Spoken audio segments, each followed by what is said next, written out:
नमस्कार। प्रभा साक्षी news network और आप सभी का स्वागत है। दक्षिण कोरिया के बंदरगाह शहर बसान में हुए एशिया प्रशांत आर्थिक सहयोग यानी एपेक सम्मेलन के दौरान अमेरिकी राष्ट्रपति डोनाल्ड ट्रंप और चीनी राष्ट्रपति शी जिनपिंग के बीच हुई मुलाकात को वैश्विक कूटनीतिक मंच पर एक बहुप्रतीक्षित क्षण कहा गया है।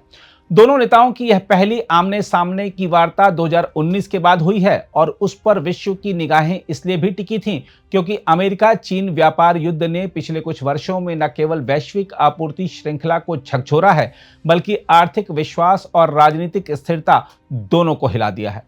ट्रंप ने बैठक के बाद घोषणा की कि उन्होंने चीन पर लगाए गए टैरिफ को 57% से घटाकर 47% करने पर सहमति जताई है। इसके बदले में चीन ने 3 महत्वपूर्ण वादे किए। पहला, अमेरिकी सोयाबीन की खरीद तुरंत शुरू करना। दूसरा, दुर्लभ खनिज यानी रेयर अर्थ्स के निर्यात को जारी रखना। और तीसरा, फेंटेनिल जैसे खतरनाक नशीले पदार्थों की तस्करी पर अंकुश लगाना। सतही तौर पर यह एक संतुलित सौदा प्रतीत होता है कि दोनों देशों ने कुछ दिया और कुछ लिया।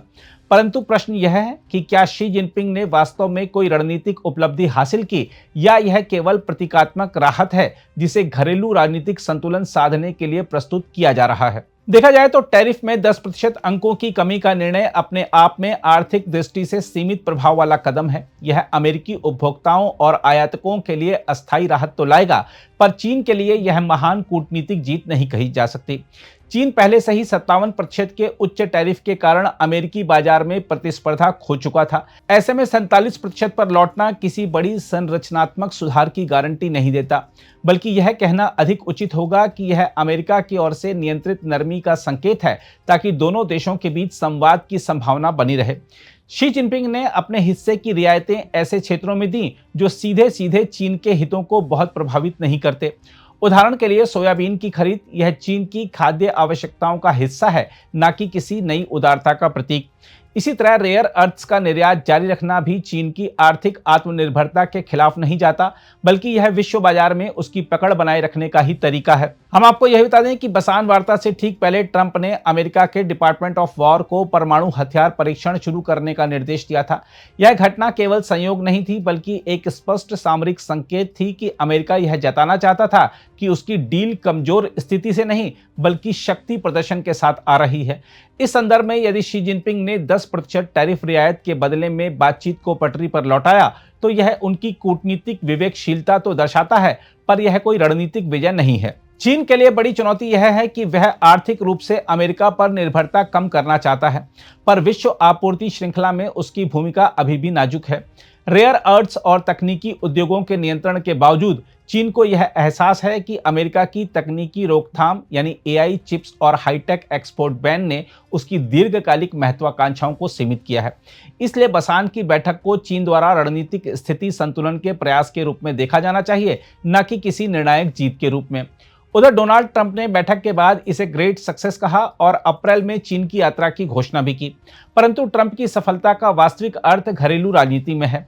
वह अमेरिकी मतदाताओं को दिखाना चाहते हैं कि उन्होंने चीन को कठोरता से घेरा, पर अंततः अपने उद्योगों के लिए व्यावहारिक सौदेबाजी भी की। अमेरिकी कृषि राज्यों के लिए सोयाबीन व्यापार पुनः आरंभ होना ट्रंप के लिए चुनावी पूंजी जैसा है। यह भी ध्यान देने योग्य है कि बसान वार्ता से एक दिन पहले ही ट्रंप प्रशासन ने रूस के परमाणु परीक्षणों के जवाब में अमेरिका द्वारा नए परमाणु हथियार परीक्षण की घोषणा की थी। इस प्रकार अमेरिका ने एक ही मंच से 2 संदेश दिए, रूस को सैन्य चुनौती और चीन को व्यापारिक नियंत्रित रियायत। यह वही द्विस्तरीय शक्ति प्रदर्शन है जिसकी नीति ट्रंप के पहले कार्यकाल में भी झलकती थी। देखा जाए तो यह वार्ता केवल अमेरिका और चीन के बीच नहीं बल्कि वैश्विक अर्थव्यवस्था के संतुलन की दिशा तय करने वाली घटना थी। एपेक का मंच, जो कभी मुक्त व्यापार और सहयोग का प्रतीक था, अब शक्ति संतुलन और नियंत्रण का अखाड़ा बन गया है। अमेरिका की संरक्षणवादी नीतियां और चीन की प्रतिकारी व्यापार रणनीति इस मंच की मूल भावना को चुनौती दे रही हैं। दूसरी ओर विश्व निवेशक इस समझौते को लेकर अभी भी आशंकित हैं। एशियाई बाजारों में उतार चढ़ाव और अमेरिकी सोयाबीन वायदा की कमजोरी बताती है कि बाजार को स्थायित्व का भरोसा नहीं है। इसका तात्पर्य यह है कि वैश्विक अर्थव्यवस्था अब स्थायी सहमति की नहीं बल्कि तत्काल अवसरों की राजनीति में फंस चुकी है। बहरहाल शी जिनपिंग के लिए बसान की बैठक निश्चित रूप से एक अवसर थी। उन्होंने यह दिखाया कि चीन संवाद और सहयोग की राह से बाहर नहीं है, परंतु वस्तुतः यह समझौता चीन के लिए रणनीतिक विस्तार नहीं बल्कि रणनीतिक नियंत्रण का प्रतीक है। उन्होंने टकराव को कुछ समय के लिए रोका, पर कोई नई भू राजनीतिक या आर्थिक जीत हासिल नहीं की। मगर अमेरिका ने वही किया जो उसके हित में था, यानी कुछ नरमी दिखाकर वैश्विक मंच पर संतुलनकारी शक्ति की भूमिका निभाई।